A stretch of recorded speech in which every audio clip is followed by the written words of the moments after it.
One of the first projects that you worked on that brought you acclaim certainly was the Rockland Shopping Centre. And what were you trying to achieve there? This was very straightforward because I had only a few years before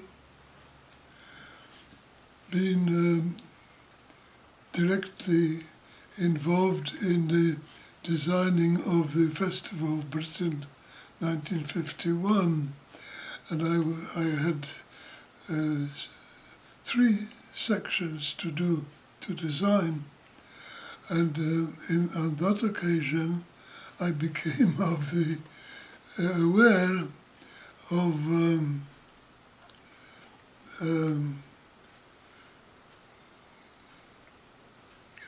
the, well, you might call it urban design, because there were buildings together created for one occasion, particular occasion, but at the same time, just like a theatrical setup to demonstrate something or to do something. This was so strong in my mind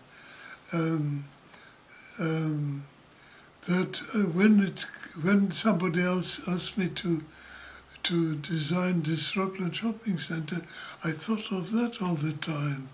I thought of the malls, the way people shop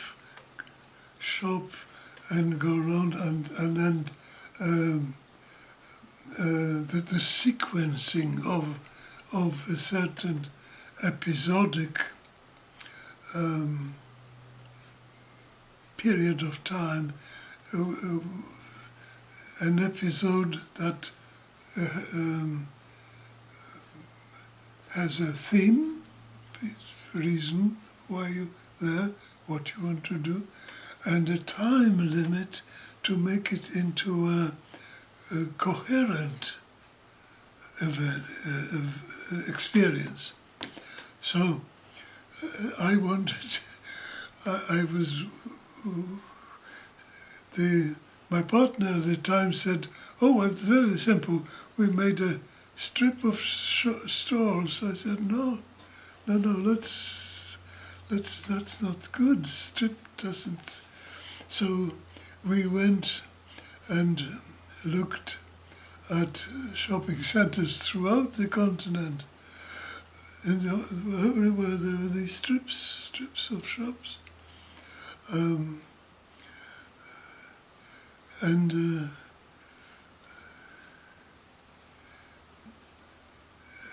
It was a sad experience because all the time I was thinking of my Festival of Britain, of my European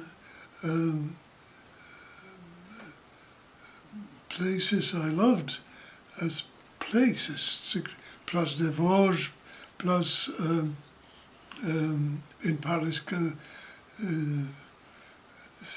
there's several what they call places, bigger and smaller, more intimate and so on. And there was a choice, you see, you could make it more intimate, tighter, and by making houses a little taller, buildings a little taller, and eliminating maybe the cars and making them pedestrian and so on.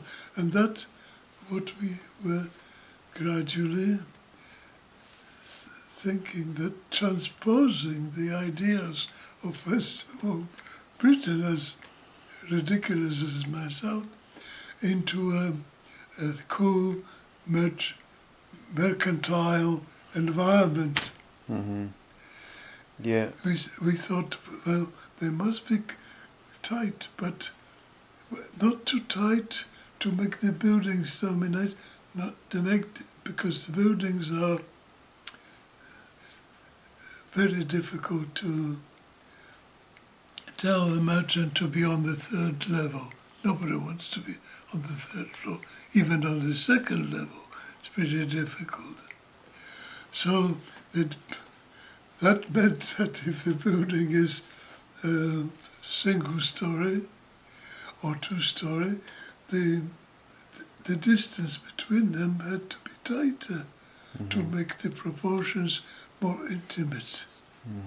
And gradually we came to the idea of these spaces between buildings, but open to sky, because this is urban design.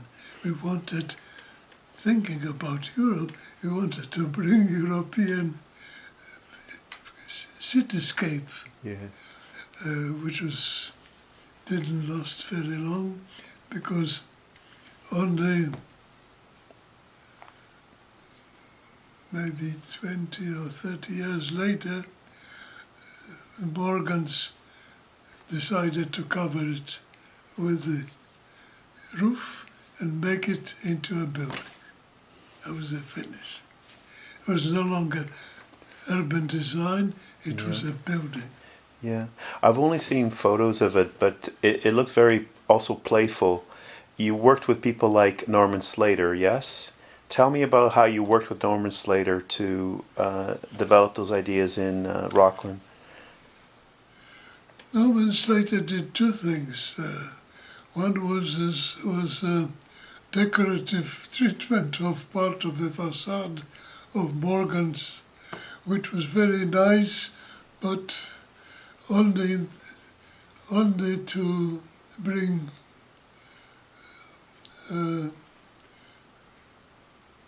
to enliven a surface. But what was far more significant was his fountains. Because that was first in a meant environment, pedestrian environment. Secondly, there was movement in it. Third, there was a theatre, and but not because of the fountains, but of the people looking and wading into the water. There was a theatre. And theatre meant spectators.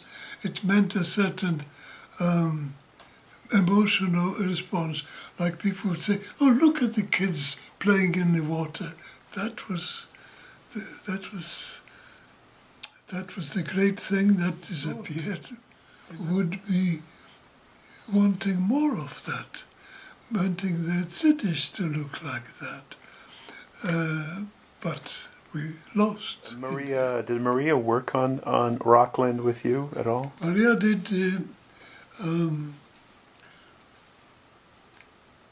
what's the name? Whole Trend Fruit store. There was a real playfulness about, and a real sense of community within. Yes, the community is not a word I would use, because people. It was a new phenomenon, not a new phenomenon, but a new meaning of crowd. We call it community because, I don't know why, because perhaps of the popularity of new social view of people, of humans. But in fact it was more interesting than that, because it was totally behavioral. It had nothing to do literal about it. Simply people meeting or passing by or smiling at each other or flirting, not really thinking that they are a community. Yeah. Because word community involves right away the sense of duty and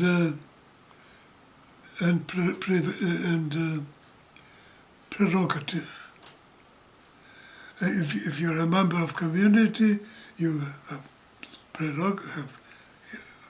experience prerogative. Mm-hmm. You can do certain things, but you also have a duty towards community. None of that. It's a merely meeting, sporadic, unplanned, spontaneous. The wonderful things. I wish this would somehow find itself a name, but I'm not a name maker. Well, it's something that you're still, you're still writing about right here, Yes, I am, but I, because I don't, in many of these phenomena, I feel words are not necessary. So names are necessary. I don't know, maybe not. But the conveying ideas is therefore necessary somehow. In what form? Pictures, words, actual experiences.